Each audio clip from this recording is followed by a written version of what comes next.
Inside a cave, only screams could be heard, shouting that a magical beast was there. Someone was begging for help while screaming for everyone to run. A young man was giving it his all just to stay alive. His name is Yaching. He is a level 0 collector. He stares at the magical beast in front of him and thinks he can't even scratch the demon's head. Despite all his attacks and efforts, he dealt a total of 0 damage to the spirit wolf. He thinks about how he survives by picking up the trash left behind by hunters. As a level 0 is considered by society to be nothing more than a burden, a useless person and trash. A monster prepares to attack again, and even knowing that his chances are basically 0, he doesn't flinch and gives his all, aiming for its head, but it's no use. His wooden shield is easily shattered and the monster lands a hit. As he's attacked, he thinks to himself that he's truly living like trash. On the brink of death, he looks at the monster and thinks that this isn't right. He screams with all his might that he refuses to die like garbage. He attacks once more, and suddenly a message appears. You dealt a critical hit to the spirit wolf. 1 damage dealt. In City G, there's a rank C abyssal portal. A man begins to approach the portal, and another comes running. Y runs through the portal with something in his hand, while a monster chases after him. A hunter attacks the monster and defends him, saying the collector is too slow. The protagonist is a veteran collector and works every day recycling the trash left behind by hunters who fight monsters because the abyss supervisors don't want those resources to fall into the hands of ordinary people. After all, those crystals are rank C and worth over 50,000 yuan. Suddenly, someone shows up and steps on a box, calling the protagonist a brat. The hunter says they will inspect the dungeon resources one by one and warns that if Y tries to be clever and hide a crystal, he'll face a hefty fine and might even be arrested. The protagonist asks his boss to calm down, saying he's been doing this for a long time and knows all the rules. The collector's job is usually done by those at level 0. If the combat team can't handle the monsters, level 0 lives are in immediate danger. And it's not an exaggeration to say the job is worth a life. The pay for returning from a dungeon is 300 yuan. Each collector gets 1,000th of the value of the trash collected, around 600 yen. But since the agency takes 30%, they're left with about 540 yuan. The protagonist sigh, saying his debt is over 670,000 yen, so he needs to work much more. Suddenly, one of the collectors calls Y and says there's a big job with a 31,000 commission. He asks if he wants it. The protagonist is a bit surprised, asking if it's really 3,000 as that's very high. His partner says he always seems to need money. So, if he wants in, he just needs to apply to the group. He doesn't waste time and stands up saying he'll join and will apply right away. On the bus, people were asking if the public mall in Shanfang is that Abyss Republic they've been hearing about in the news. They say it's rank A. That's why the rewards are so high. They heard that several groups were wiped out. No one made it out alive. One of the workers asks if it's another subcontract, and they say it probably is. Besides cleanup, there are other important missions, too, like retrieving the gear of the eliminated teams. Some workers get a bit irritated, saying those businessmen are really cunning. They question who allowed capitalists to commercially manage the abysses. The protagonist just listens in silence, staring out the window. The evolution of business. 10 years ago, the abyssal portal descended from the void, bringing the abyssal beasts with it. Only those who could level up gained special abilities to defeat these beasts. As the demonic beasts were killed, people discovered that the abyss held not only energy products like magic crystals, but also weapons and many mysterious items. When a new world was discovered, humanity went into a frenzy and began exploring the abyss. Many traditional companies went bankrupt and public funds were redirected to support this new market. He had tried to find work in every possible way. However, he always heard that no level 0 people were accepted. He went to the hospital and the doctor shouted at him, saying the hospital wasn't a charity. And if he didn't pay up soon, he could take his mother and leave. In despair, unable to afford his mother's treatment, he begged the doctor for forgiveness and asked for just a few more days to get the money. Inside his house, the landlord starts banging on the door, shouting for the protagonist to open up because he's already 2 months behind on rent. Everywhere he went, it was always the same thing. They told him to disappear, that he wasn't needed, that he was just trash and should vanish. This drove him into complete despair as he needed money to pay for housing, and most importantly, his mother's treatment. The job market is unprecedentedly bleak for level 0 players who can't level up. Basically, they're already considered useless by society. Suddenly, in the midst of all this desperation, someone shows up and offers him a loan card, asking if he needs money. With no other option, the protagonist looks at the person and takes the card. The person says he needs to pawn the most valuable things he has, which in this case are his organs. Back in the present, he sighs. One of the workers looks at the protagonist and says he heard that he borrowed 1 million from a loan shark and lost it all in the stock market. And if he doesn't repay what he owes, he's going to lose a kidney.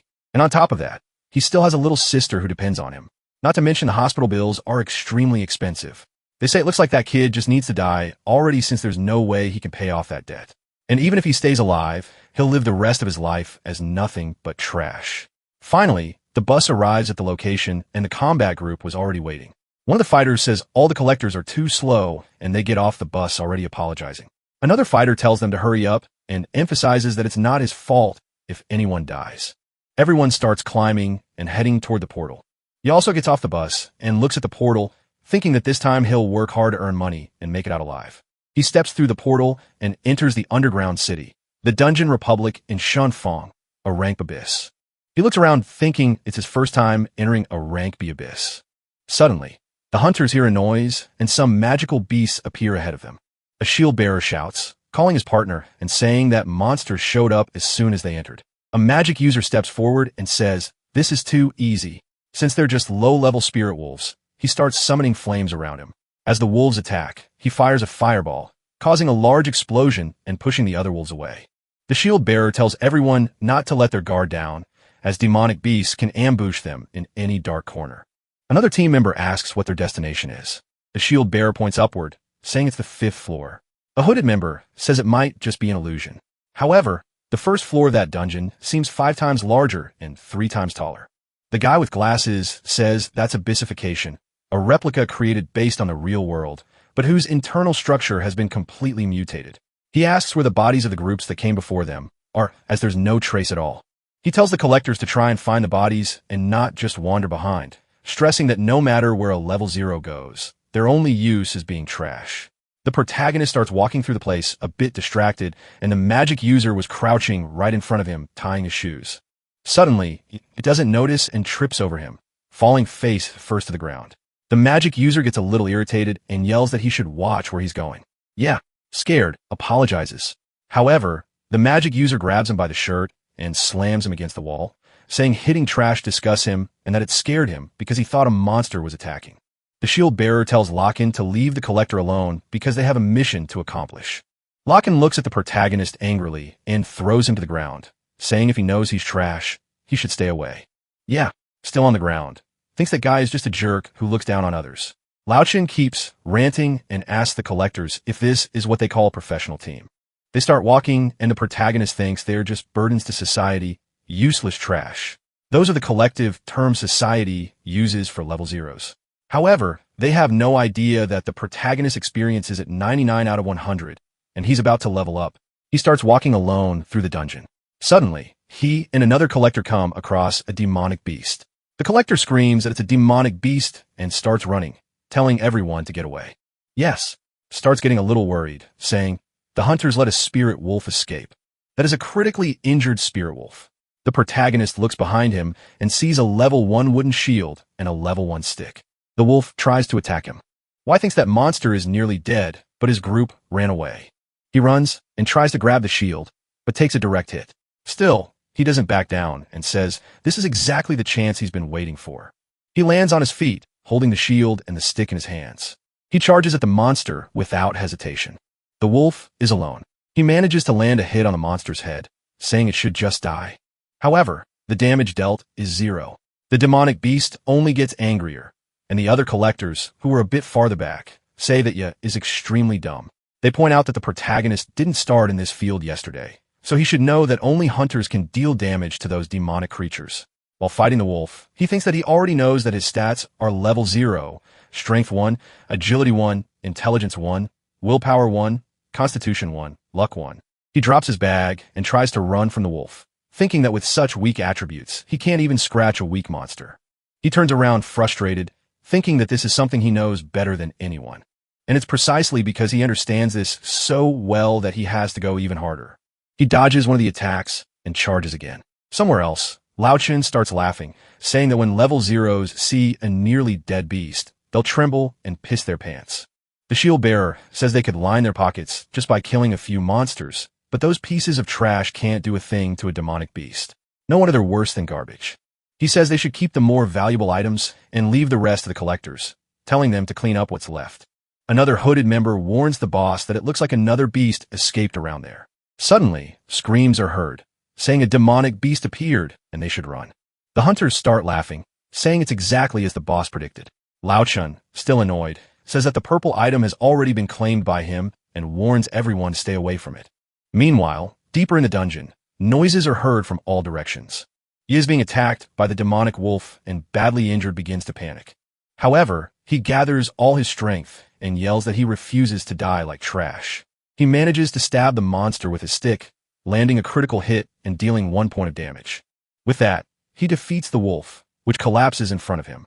On his knees, he starts panting and even in excruciating pain, begins to laugh, shouting and celebrating that he managed to take down at least one.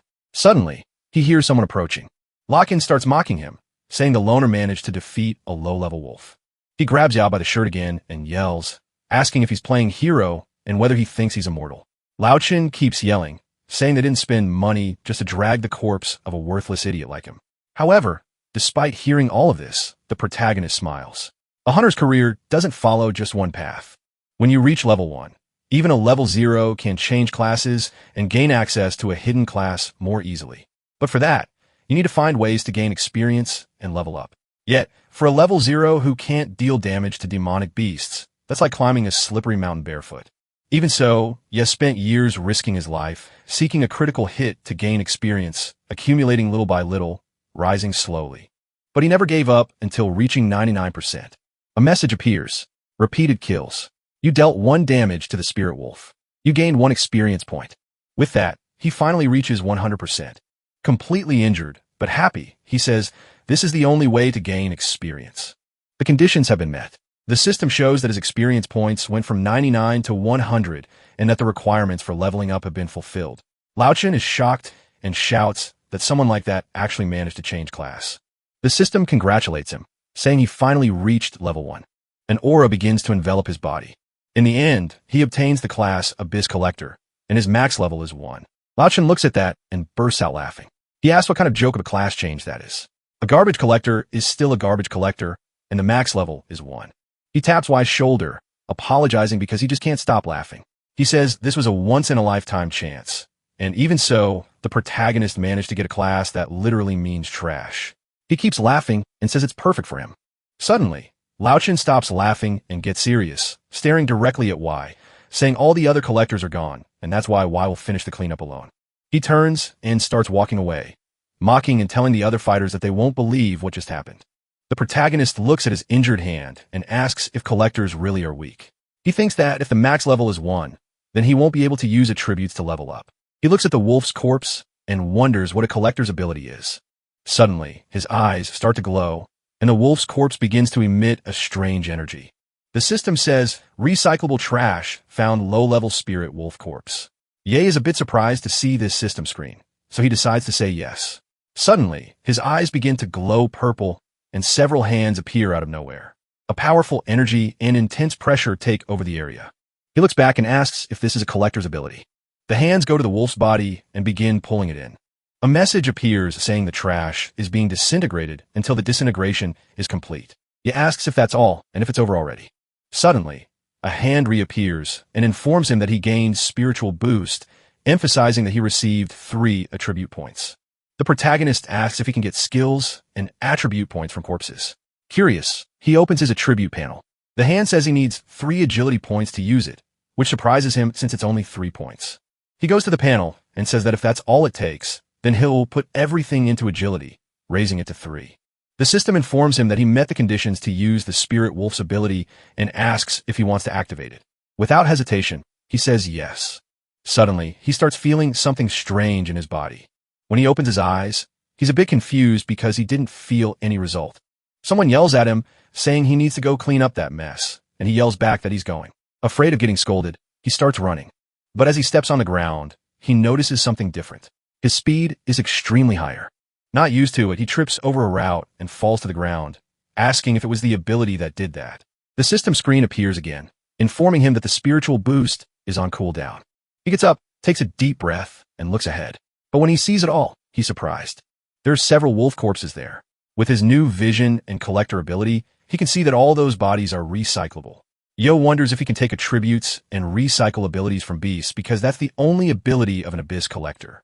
He starts using his ability again, saying that maybe it's his only ability, but it's extremely powerful. While his skill Devour, all those corpses' messages keep appearing, saying he gained 4 attribute points, 3 more attribute points, and so on. The protagonist says that when he first touched the spirit wolf's corpse, he gained the spiritual boost ability. One of the hands reaches him and delivers an energy orb, saying he received 1 attribute point. He's surprised and wonders if that really is an attribute point. He points out that apparently devouring the same type of corpse doesn't grant more abilities. Additionally, the reward for recycling bodies of the same species gradually decreases. He asks all those hands if he needs to recycle new corpses to gain new abilities, and they respond yes. He's happy, saying that this class really didn't disappoint him. He opens the attribute panel again, and is shocked to see he already has 111 unassigned points. He stares at the panel and wonders what he should raise since points are no longer a problem. Yes starts smiling and says it's best to distribute the points evenly. So he begins raising all his attributes equally. In the end, his attribute panel looked like this. Name Yang level 1 max class Abyss Collector Strength 20 Agility 20 Intelligence 20 Willpower 20 Constitution 20 Luck 20. Meanwhile, the group of hunters continued fighting, saying that only those last 2 monsters remained. After defeating them, the shield bearer asked Lao Chun if he's serious about saying that the collector changed class to collector. He wonders if that hidden class wasn't on that class list he always checks.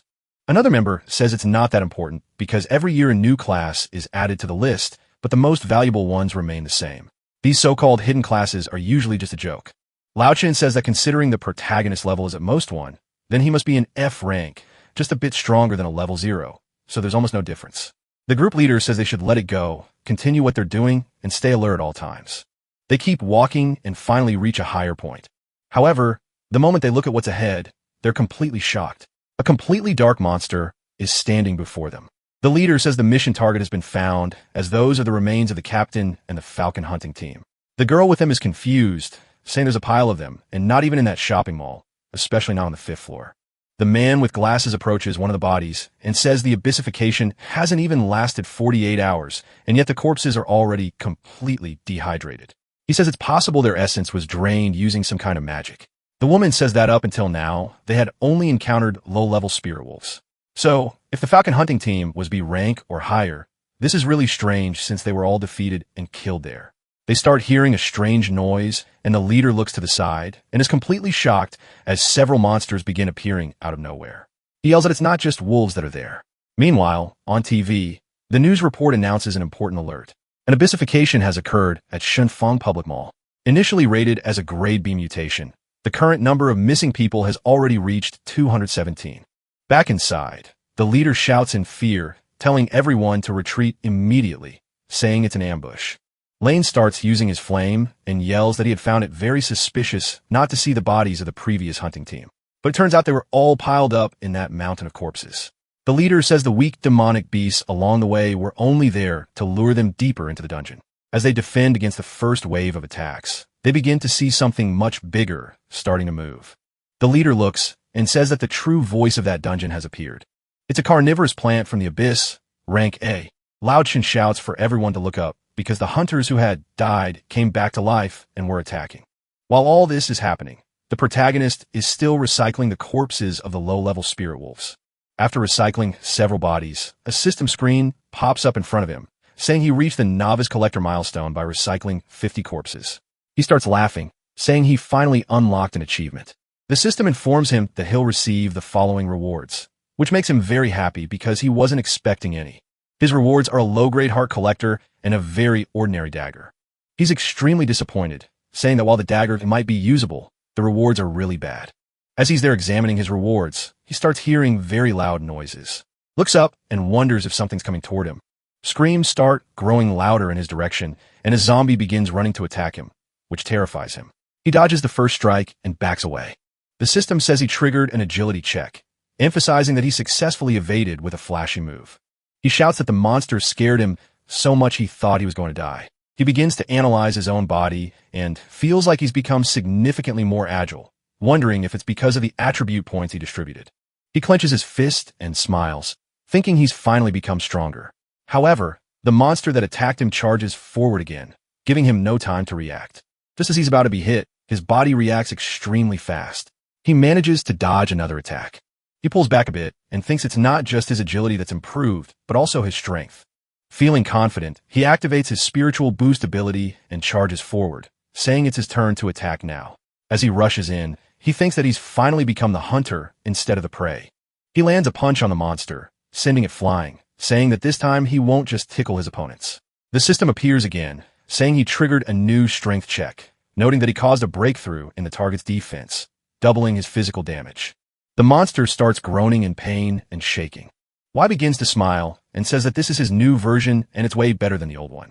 The system screen appears again, saying that thanks to his 20 points in intelligence, the protagonist's perception has been significantly enhanced, allowing him to detect hidden traps and weak points in his targets. The monster starts moving again, and now, with his new analysis ability, Y can see that its essence level is parasitic and that its weaknesses are fire in its neck. The monster lets out another roar and charges full speed, but this time instead of dodging, Y also starts moving forward. The monster attacks with everything it has, but the protagonist manages to dodge and slips under it, going for its back. He starts summoning his dagger, thinking that the monster's weak point is its neck, and with a quick strike, he manages to hit the nape of its neck. The system notifies that he triggered another luck check. The effect of the common dagger was activated, and the target received a bleeding effect. Yes, steps back a bit, and realizes he cut directly through the root on the monster's neck. The system notifies that he killed the parasitized human. The purple liquid on his hand begins to evaporate. The system says he triggered a constitution check, and was able to resist the poisoning effect. That liquid simply starts disappearing from his body. He looks at his dagger happy, saying that his first time killing something on his own was a complete success. His collector ability identifies the parasitized human and says he can be recycled, too, asking if the protagonist wants to do it. He says yes, and his skill begins devouring the corpse. Shortly after, the system says the parasitized human has been successfully recycled, and the protagonist acquired a passive ability, toxic evolution. His new skill, the effects of being poisoned, are reversed and randomly turned into a beneficial effect for the user. Requires Constitution 15. Seeing this, he asks if that means he can drink spoiled potions as if they were normal. He uses the skill card, and the system confirms that the passive ability Toxic Evolution has been added. In addition, he received 5 more unassigned attribute points and also disintegrated the spoiled potion. The system warns that it's highly toxic and shouldn't be consumed, but he looks at his skill card and thinks that with his new Toxic Evolution ability, the poison will turn into something very beneficial. With that in mind, he starts drinking the highly toxic potion to see what happens. The system informs that due to Toxic Evolution, the critical effect was transformed into a healing effect, and all the damage he had taken up to that point was instantly healed. The system also notifies that he acquired the buff essence. All attributes doubled for 10 minutes. It says the randomly gained effects are so strong that he can feel his strength gradually increasing. He opens the attribute panel once again and remembers that after increasing intelligence to a certain number, he gained more info about his targets. So he decides to use the 5 attribute points on intelligence. Currently his base stats are Strength 20, Agility 20, Intelligence 25, Willpower 20, Constitution 20, and Luck 20. However, because of the buff he received, his strength is at 40, Agility 40, Intelligence 50, Willpower 40, Constitution 40, and Luck 40. While analyzing his attribute points, he hears another sound approaching. He starts wondering if it's more monsters. When he turns around, he sees it's not just one monster, but a small army of them. He stands still, thinking that he was always called a burden to society. Trash, useless. That's how everyone always treated him. But now he can proudly say, his name is Yaching, an Abyss Collector. He activates his ability and grips his dagger tightly, saying they can all come at him because he only has 2 times to fight, daytime and nighttime.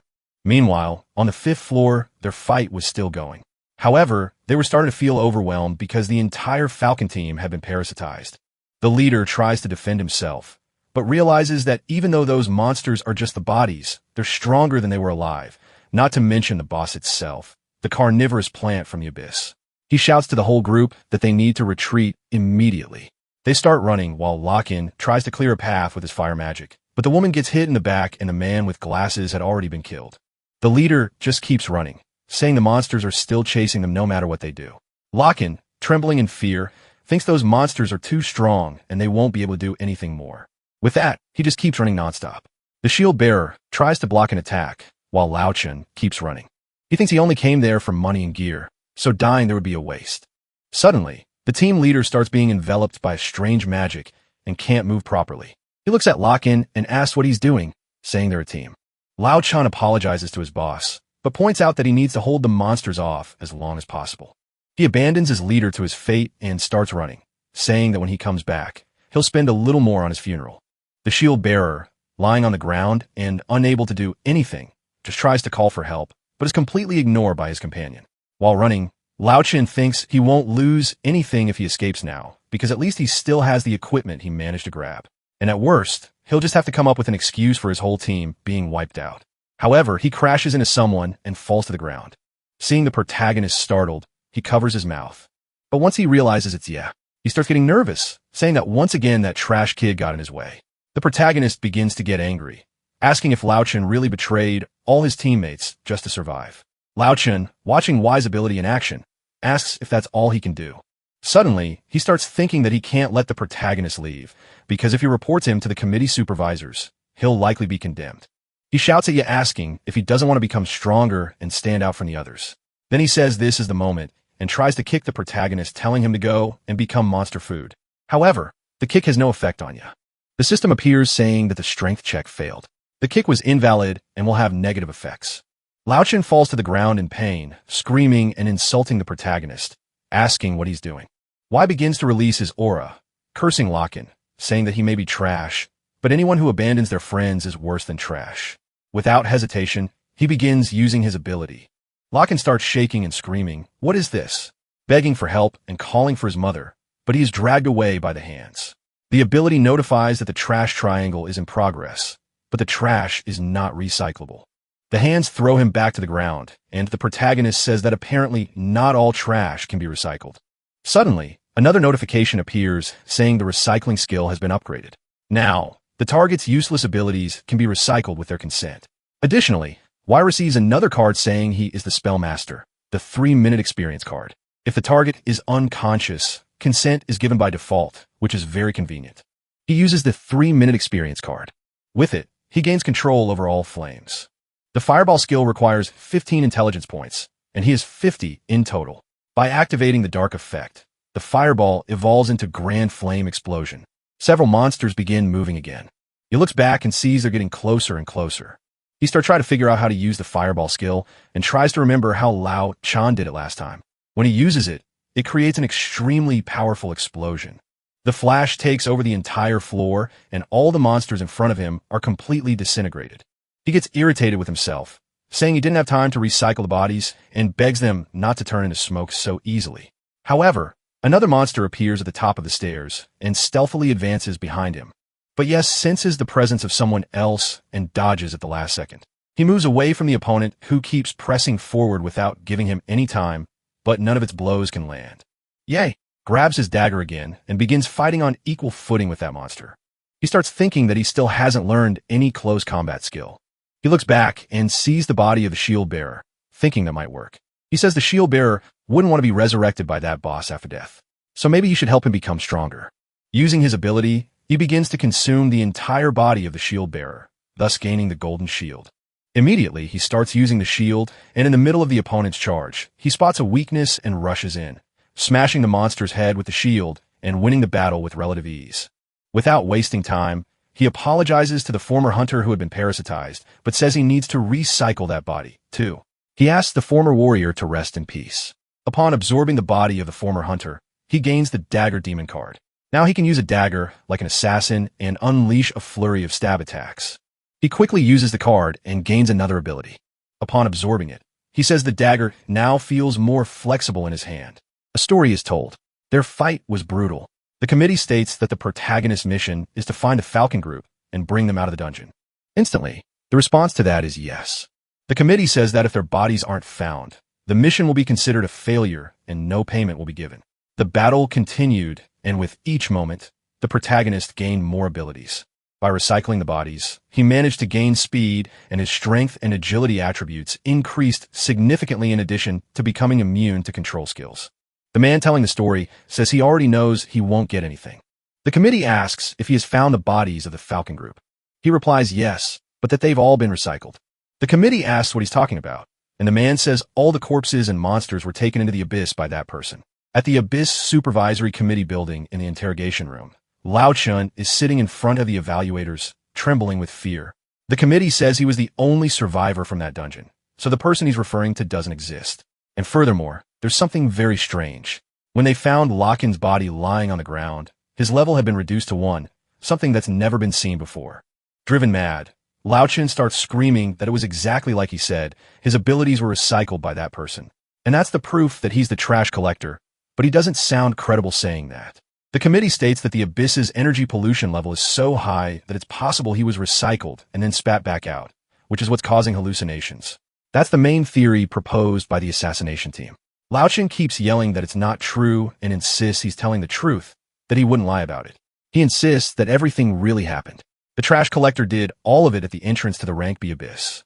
After all that, the protagonist sold the magic crystals on the black market, but received only 30% of their value. Since crystal trading is monopolized by large corporations and private transactions are illegal, the black market charges 70% as a handling fee. The magic crystals he brought were barely enough to pay what he owed the loan sharks from some time ago. However, since then, there have been no more incidents.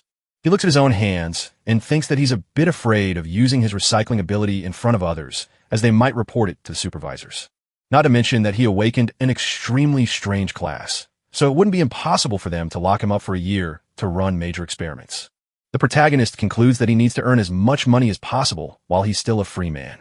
Among several other people, the group leader says that Abyss just appeared and everything is still extremely new, so everyone there needs to be aware of the risks involved. That's why the rewards will be doubled. He emphasizes that only people with a class qualification and a rank higher than B can sign up for the mission. He asks the leader if he thinks someone like him would qualify. The leader asks what his rank is. The protagonist pulls off his hood and says he's a level 1 collector. Everyone starts laughing and the leader slaps his hand, saying that even a piece of trash like him has the nerve to consider himself a classed individual. He says the protagonist should get in line with the rest of the trash. However, that's exactly what Yet wanted. He thinks that if everyone there believes he's weak, they'll lower their guard and probably place him in the back of the group, acting as a simple support. And in that case, even if he secretly collects bodies and trash, no one will notice. It's a dangerous plan, but a brilliant one. Suddenly, another person arrives and says they should get going. People start commenting that she's the daughter of a famous family, the one who awakened a Godchasen class. The woman tells the leader that if they take the protagonist, then they'll have enough people. Others keep commenting that she's the rising star of the hunting group, and also known as the Chosen of God. Her name is Lu Xingren. The leader still hesitates a bit, saying that kid is clearly level 1, and on top of that, a novice without any proof or qualification. Jingren says it doesn't matter if he's a novice, and it wouldn't matter even if everyone was level 1 because they're all just there to be numbers, so they're all the same as trash. The leader agrees with her and says their only responsibility is to protect her since that place belongs to her family. So, it's only natural that she has the final say. He breathes a sigh of relief, thinking that was a close one, as he thought he'd be kicked out again. However, this isn't the first time he's acted like simple trash. Suddenly, Xingren looks at the protagonist without saying a word. He gets a little uneasy and starts wondering where he saw her for the first time until he remembers it was back when he hadn't awakened yet around 2 years ago. She was in danger and her weapon had broken. But he stepped in and without hesitation managed to land a critical hit on the monster, finishing it and saving her life. Still shaken from the situation, Xingren asks if he's really a trash collector. Then how did he manage to kill demonic beasts? Suddenly, Yes starts celebrating, shouting that he did it, that it was his first time. He finally managed to earn a single experience point. He turns and asks if she's okay. Shunrin says she really had heard the rumors, but didn't believe anyone was actually trying to level up that way. She asks if it's true, if he's really trying to gain experience like that, and why. The protagonist says the reason is obvious. He needs money. He bends down to pick up the magic crystals, and she stands up saying she can't believe someone is actually doing that since that method could cost him his life. But the only thing that caught his attention was that the monster gave a lot of magic crystals. He turns to her and asks what she really knows because people with good classes like her always think they're superior. So, how could she understand how hard the life of trash like them is? He continues doing his work while saying she's the one who abandoned the group and went off alone. He asks if she's really trying to waste her life facing that many demonic beasts since she charged at them without hesitation. That makes him wonder and ask if she's really trying to prove something. She gets irritated and says yes, because she needs to get stronger as she wants to be the first person to conquer that place. Yeah, asks what place she's talking about, but she changes the subject and asks him to tell her the real reason he wants a class so badly. Without thinking twice, the protagonist says it's because of his family. He explains that he wants to become stronger so he can protect his whole family. Smiling, she asks for his name, and the protagonist introduces himself as Yaching. Still smiling, she introduces herself and says she truly hopes to see him succeed someday. She emphasizes that once he manages to get his class, he should join her group so they can conquer that place together. She extends her hand to him, but the protagonist is a bit confused since it's the first time he's actually been treated like a human and not like trash. Even so, he ends up accepting and takes her hand, saying it's a deal and that she better not hold him back when the time comes. She says she'd like to see him again after he changes classes since she just killed 30 demonic beasts on her own and he only killed one. Actually half since he only landed the finishing blow. Suddenly, some people appear there. They say they've been looking for her for ages and question how she could sneak into the depths of an abyss. The reality of the world returns to normal. People start cursing at the protagonist, saying he shouldn't go near her again. They grab Xingren and start dragging her away, saying the president is furious and nearly ended everything. And even though she asked them to wait, they completely ignore her. At the last second, she throws a crystal up, telling the protagonist to catch it. And with a smile on her face, she says it's his reward for killing half a monster. He turns around and starts walking away, thankful for that. However, he doesn't exactly remember what her name is. He asks if it's Liu Xingren. The leader smacks him on the head, shouting that yes, she really is Xingren, and asks where he's looking, ordering him to get moving and enter the portal. He looks at her and says he'll do his best not to be a burden to everyone.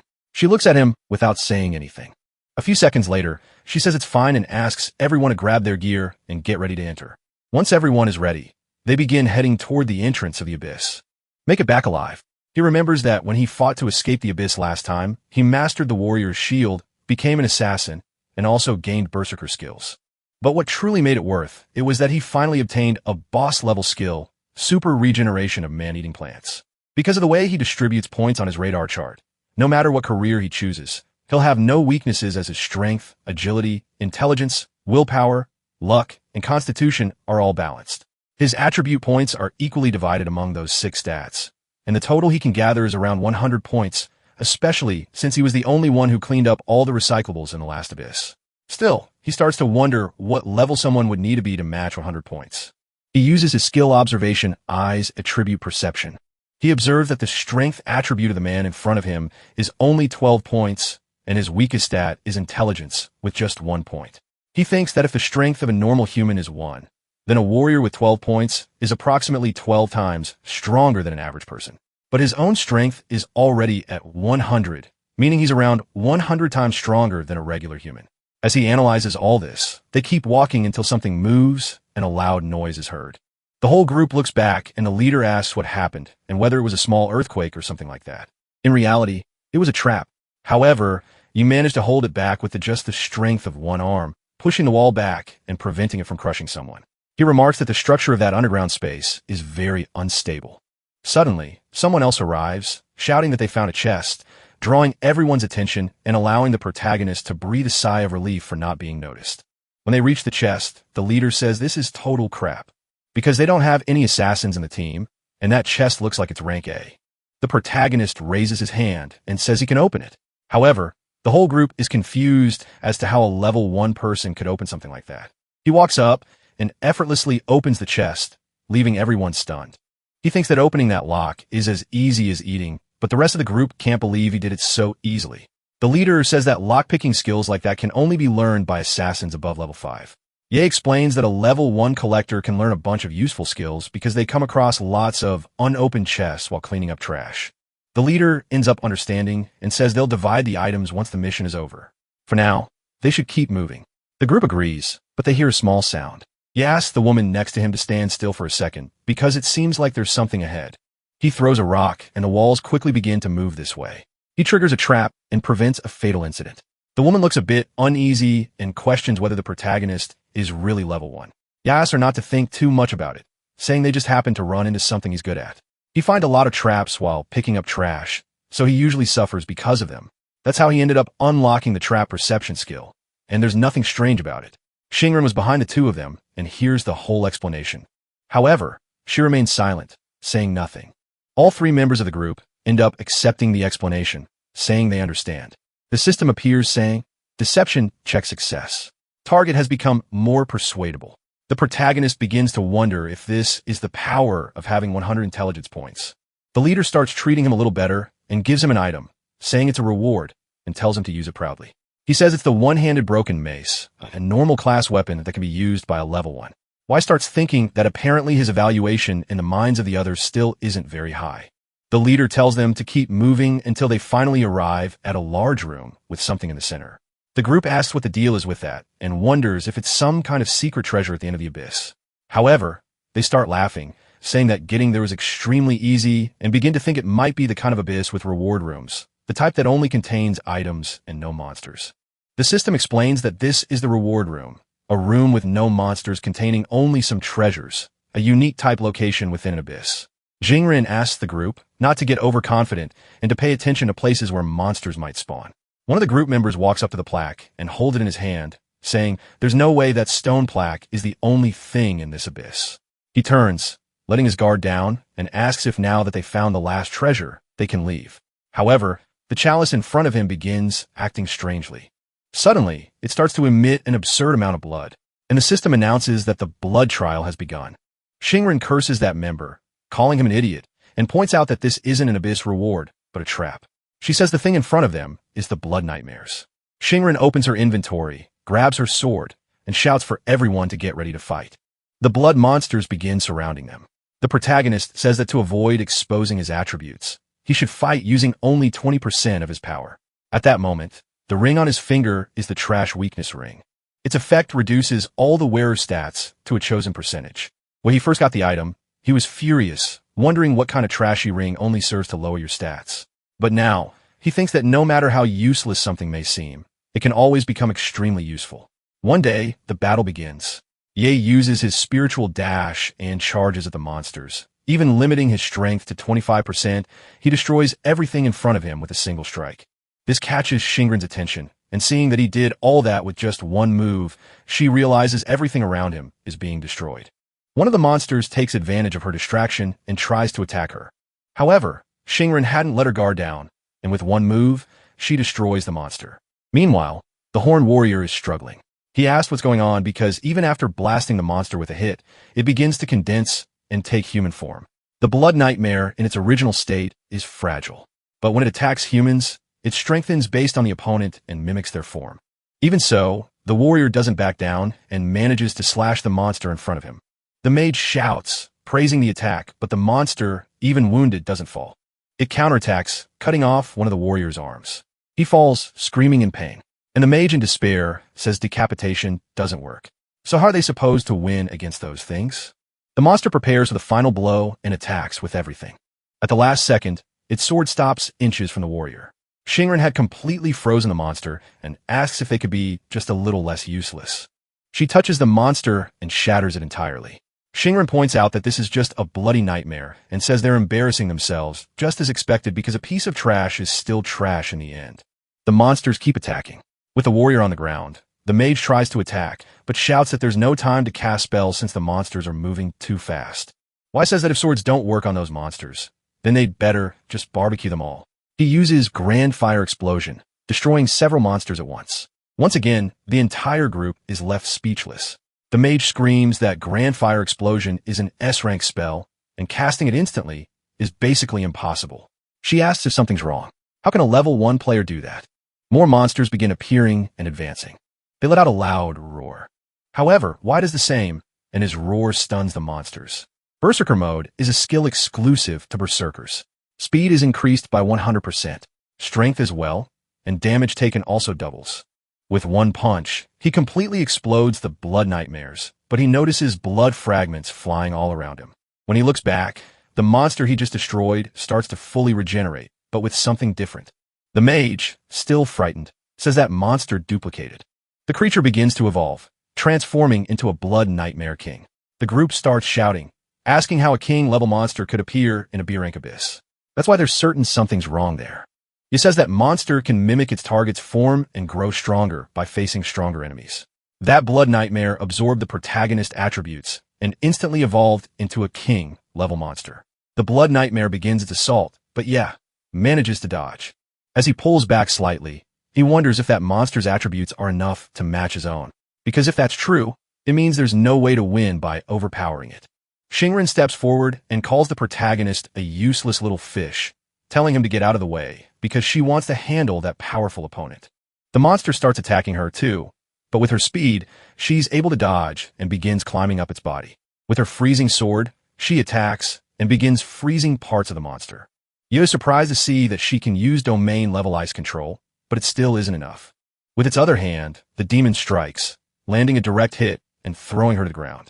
She gets up and, even without major injuries, thinks that it's not going to work this way because she's still too weak.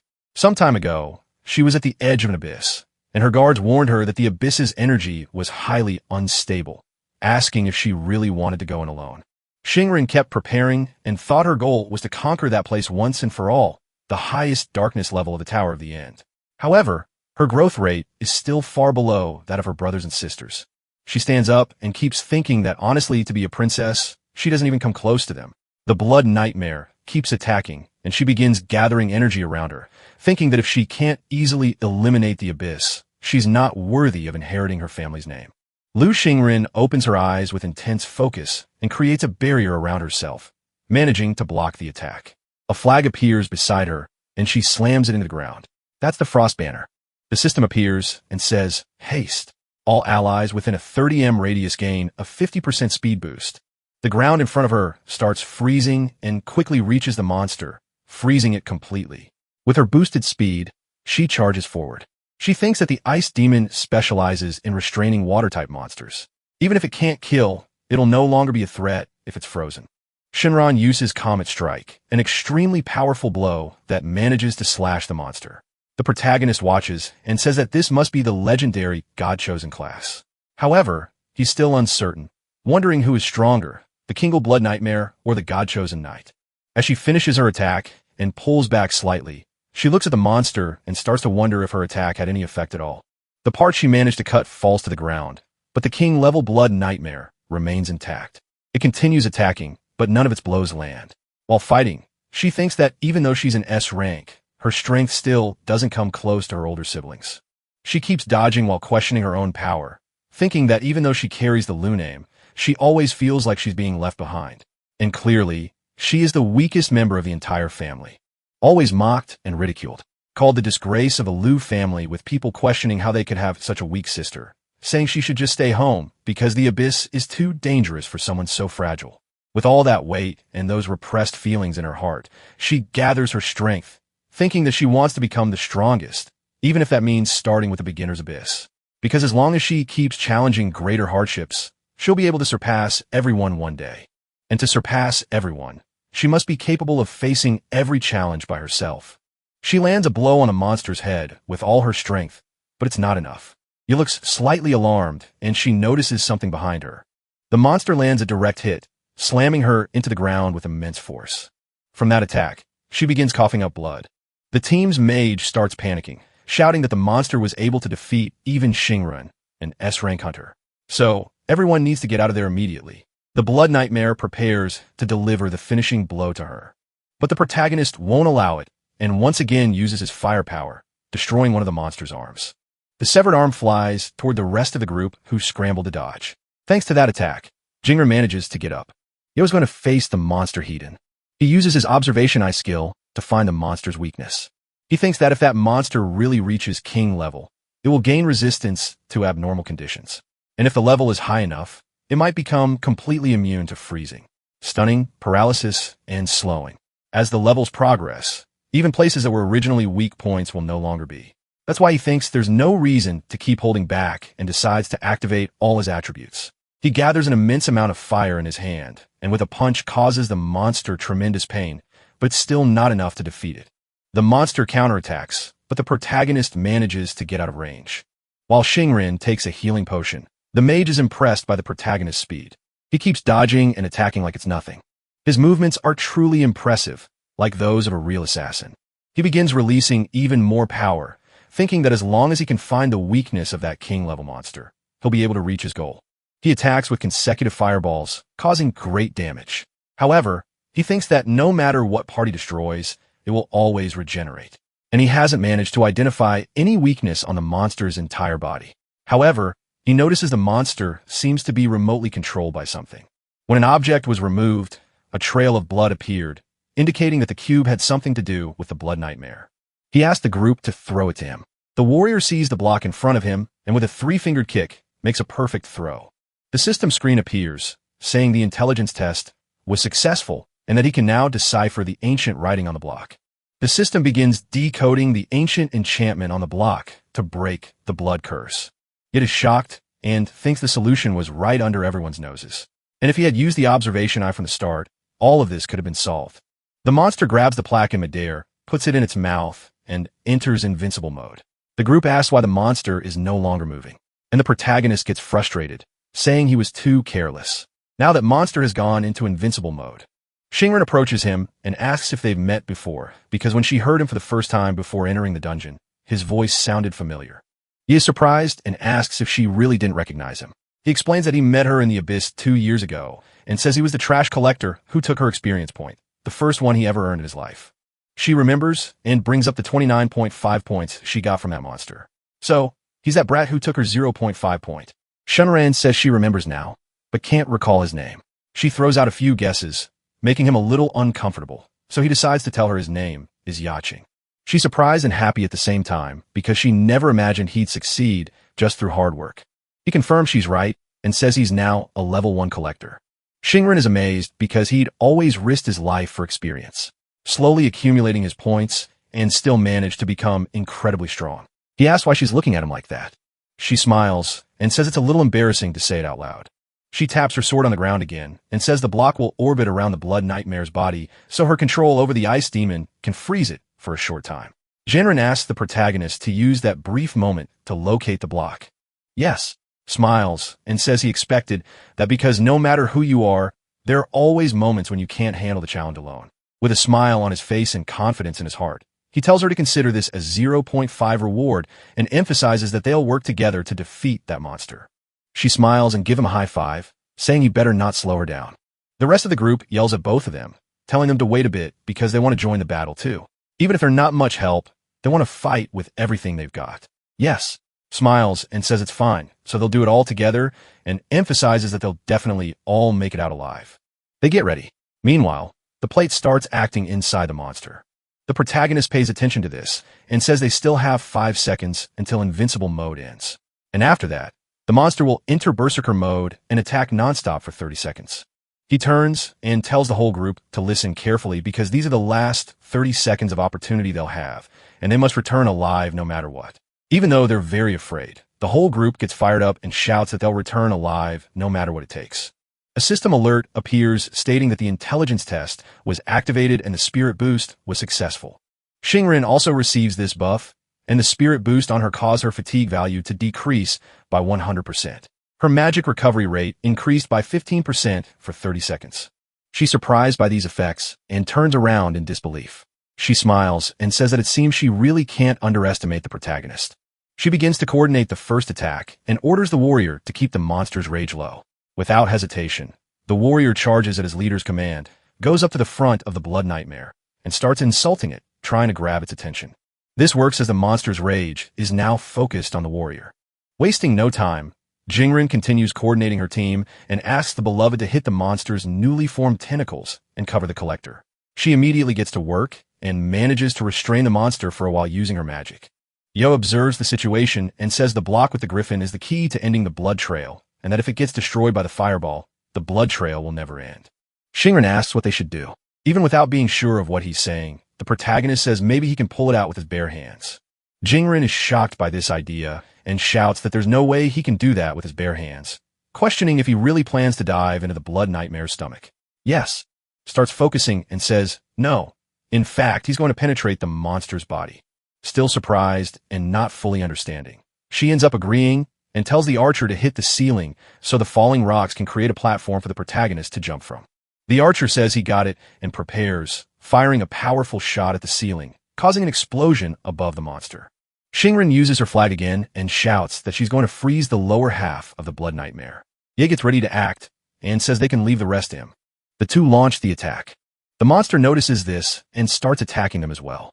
However, All the attacks are avoided and the protagonist charges in without fear. The reason he advances so confidently is because his super regeneration ability can instantly heal light wounds, so he can ignore minor attacks from the Blood Nightmare. Xingren drives her flag into the ground, freezing the monster and temporarily immobilizing it. He takes advantage of the opening and leaps. She shouts for him to hit the chest area since it's the easiest to penetrate. The protagonist says he can't go that fast and activates his Berserker mode, gaining 20% more speed. He also uses his Toxic Rush skill, and the potion's effect is reversed into an additional 15% speed increase. He thinks the trash potion cards he picked up at the Abyss entrance can finally be used. A bonus effect is also granted, Hardened Skin. Defense is increased by 15%. With everything ready, he charges forward, shouting, this will be his final blow. Even with his increased speed, one of the tentacles manages to intercept him. Unable to dodge midair, he gets hit. Xingren gets worried and the protagonist is flung away. While falling, he says this is his time to shine. It was expected from a piece of trash like him, so he should have stayed low. However, he refuses to be a burden to society once again. He activates his recycling skill and says the recycling target is himself. He starts to fall and his own skill begins trying to recycle him. The monster is confused and so is the entire group. They begin asking what kind of power this is and where it came from. He stands up as the system notifies that it's not possible to recycle a living organism. So, the recycling fails. The protagonist laughs and tells his skill that if he can't be recycled, then he wants to be thrown away with all its might. He begins to smile, knowing his plan is about to begin.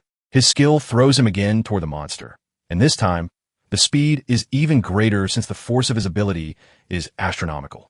In the blink of an eye, he pierces through the monster's body, grabbing the griffin. On the other side, with the griffin in hand, he says he did it. As he lands, the monster falls beside him, starting to melt, and the system announces that the blood trail has been completed. The monster begins to dissolve. Seeing this scene, the entire group remains stunned, asking what just happened. Xingren, also shocked, asks if they really managed to win. As reality sets in, they begin to celebrate, and the system says everyone is leveling up. Everyone's strength, agility, intelligence, determination, constitution, and luck start increasing. Xingren is also surprised to see her stats increase. Strength plus 33, agility plus 28, intelligence plus 38, détermination plus 26, constitution plus 21, and luck plus 34. Meanwhile, the system says Y failed to level up because he's already at max level and a bit embarrassed. He says that was expected. Suddenly, a treasure chest appears in the middle of them all, and the group is impressed. It's the real treasure. Once opened, several powerful cards emerge. One of them goes straight into the protagonist's hand, an extremely powerful weapon card that grants plus 88 attack. However, the required level to use it is 10. He's a little disappointed since his max level is only 1, and the system promptly notifies him that he doesn't meet the requirements. He throws the card to the ground, frustrated, saying all those shiny items he wanted so badly are now completely useless to him, and he's sad, wanting to cry. Xingren picks up some cards and calls, saying that he was the one who completed the blood trail and was undoubtedly the biggest contributor among them, so he should be the one to distribute the items. A little shy, he smiles and says it was nothing. He walks up to her and speaks more quietly, saying he has something to talk to her about. Shortly afterward, outside the portal, several agents were waiting. Their leader says they must contact the 4th General and prepare to send in a rescue team immediately. Suddenly, Xingren appears at the portal's exit, saying there's no need. She exits with the entire group intact, and the leader even sheds tears of joy seeing his lady is safe. Even reporters are there, shouting that this was expected of Miss Xingren since she managed to clear the abyss on her own. The rest of the group starts saying their goodbyes and quietly agrees to keep it all secret. She waves at everyone and in front of everyone present claims she did it all herself, asking why they were so worried and if they really thought she couldn't do all that on her own. She smiles and says that after all she's an S rank. A little earlier, still inside the abyss, she asks what the protagonist wanted to talk to her about so badly. He says her family definitely doesn't have money problems and asks if he can sell those items to her. With a discount, he charges 500 magic crystals. Even without understanding, she immediately agrees, saying it's no problem. However, he adds that there's one more thing. He asks that when they leave, she pretends he was never there and insists she take full credit for the abyss, as if she had done it all alone. Once again, she's extremely confused, but agrees with what he just said. He turns and begins to say goodbye to her, saying they can go ahead and he'll leave secretly afterward. Shinran agrees to everything.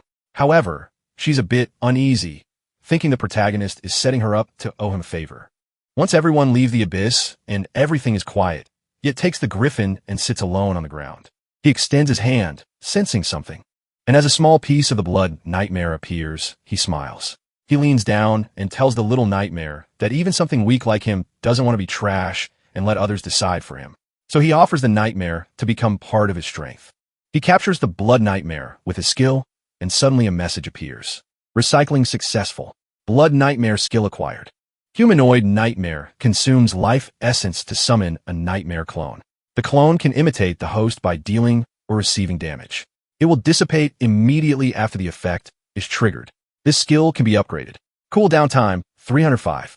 Upon seeing the full description, the protagonist says it's a great skill and that in future battles, he's really looking forward to working together with the nightmare. Sometime later, in another place, the protagonist is sitting at a table drinking coffee while analyzing his card system. He thinks about how he gave all the higher requirement items to Shinran. However, now that he thinks a bit more about it, an unknown collector holding several shiny pieces of equipment would definitely be noticed by a group of supervisors. However, all that trash he's been wearing is so unnoticeable that the supervisors wouldn't even care, even if he were selling in secret. He leans back in the chair and takes a deep breath, thinking he's overthinking it because no one would buy that trash anyway. Absent-mindedly, while holding his cup, he touches the recycle button, and suddenly the system shows that one piece of equipment was recycled. BP gained basic point. Upon seeing that, he's a bit surprised and questions whether he really recycled an item by accident. A bit doubtful, he goes to read the tutorial. The tutorial says that recycling is done by processing the selected trash. And after a preliminary classification, BP is a universal substance extracted from recycling useless equipment, which can be used for improvement, repair, and crafting of new items. Ya is very surprised to realize that those pieces of junk equipment can be recycled. The tutorial system gives him a task, asking him to complete the repair of the common dagger. A bit confused, he wonders if he really needs to complete the task.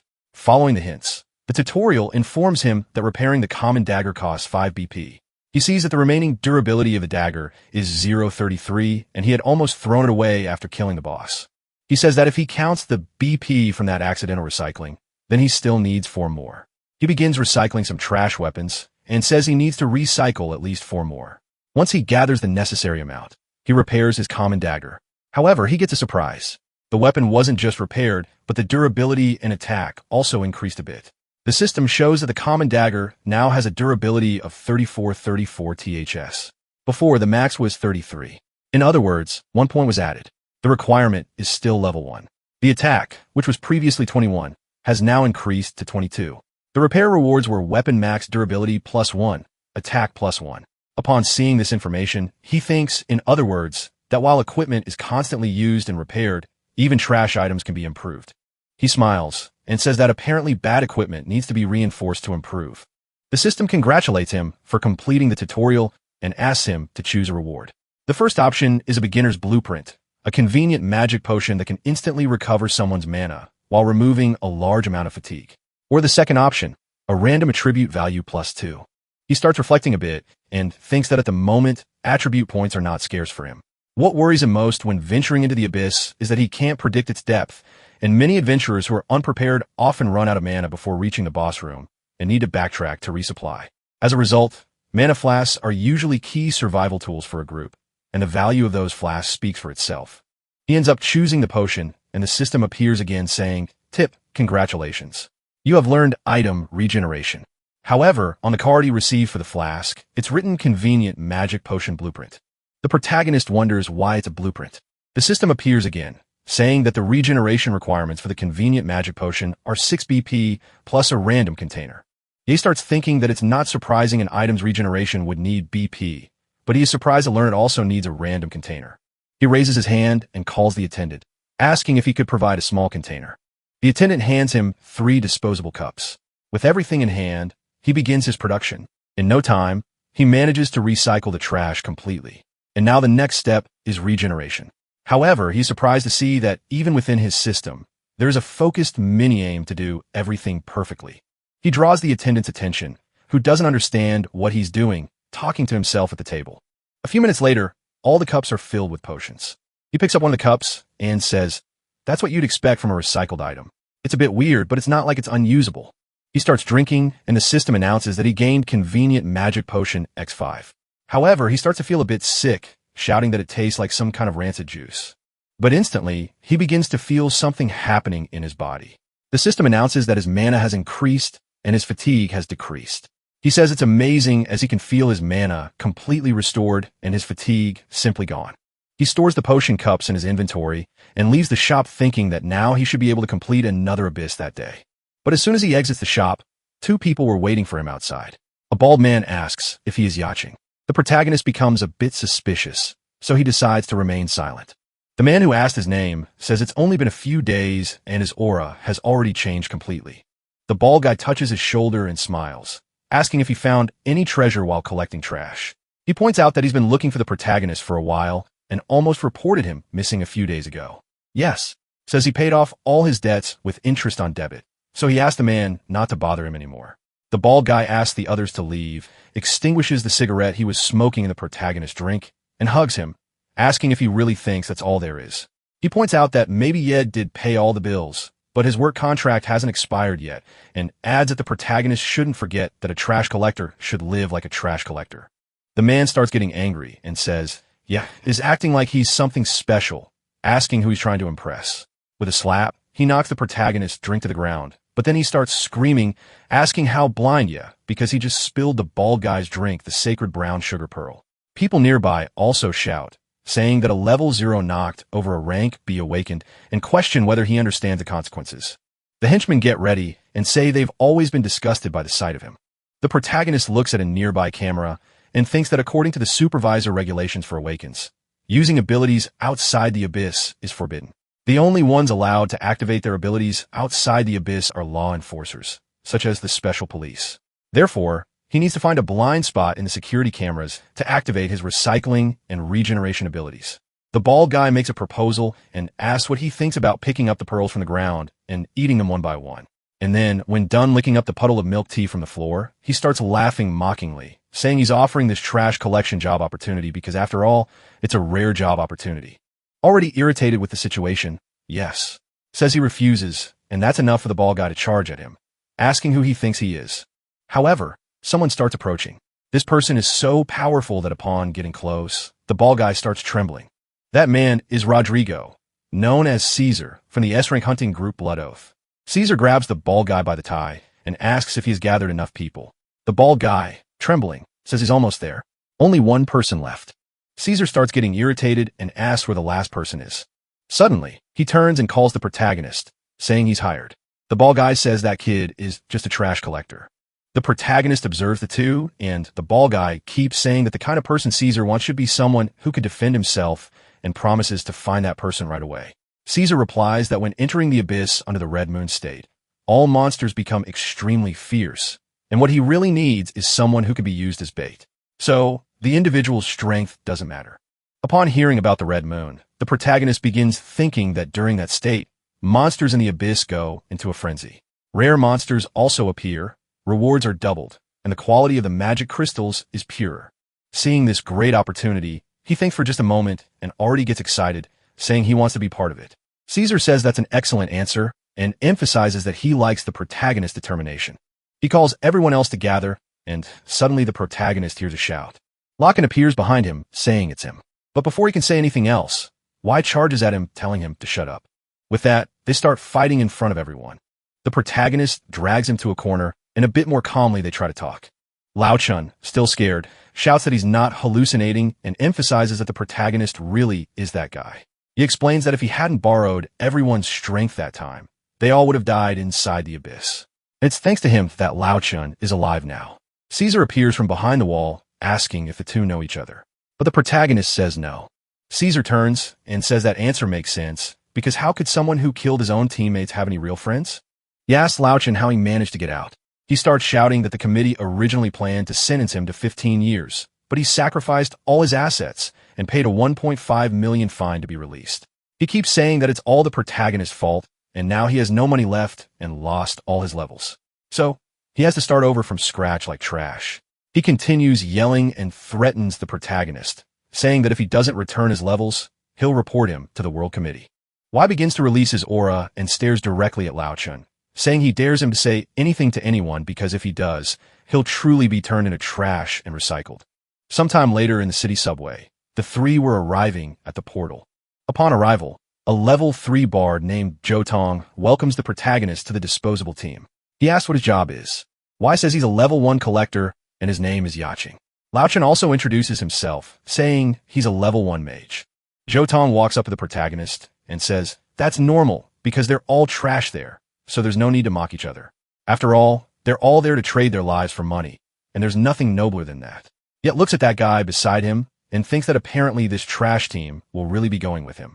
Jo Tong keeps talking and says he'll introduce the other 2 disposable teammates. They stress that they need to choose a leader for the small disposable team. As a level 3 bard, he believes he's the most qualified for the role. A level 2 healer named Lao Zhu tells Jo Tong that he's the highest level among them, so it's fine by him. Another group member is a level 3 warrior named Lao Jiang. He says it's fine by him too. Caesar begins to speak, saying he's going to announce something. Besides the 6 main members of Blood Oath, there will be 5 temporary members accompanying them this time. One of the Blood Oath members asks Caesar not to speak so loudly about the disposables. Another member says, "Once disposable, always disposable," mocking the rest of the awakened. Disposables are used as bait to reduce the losses of the main members. Caesar continues explaining that this abyss has the form of a labyrinth with various traps distributed in each room. He emphasizes that the disposables have the duty to find a passage to the boss room as quickly as possible and bring the information back to the main team. He starts laughing and opens the labyrinth, saying he doesn't expect any of them to have combat skills. So, if they encounter a monster, just run. In addition to all that, he explains that if they really want to share the money, at least one of them must survive, because if only one survives, that person will get all the rewards. The healer starts to cheer, and the warrior asks if he's feeling okay. However, Lao Zhu says that doesn't matter because he can't give up since he still has 4 daughters waiting for him to bring dinner home. The warrior sighs, saying his wife is seriously ill and needs money, and begins to question what other reason he would have to accept this kind of job. As the portal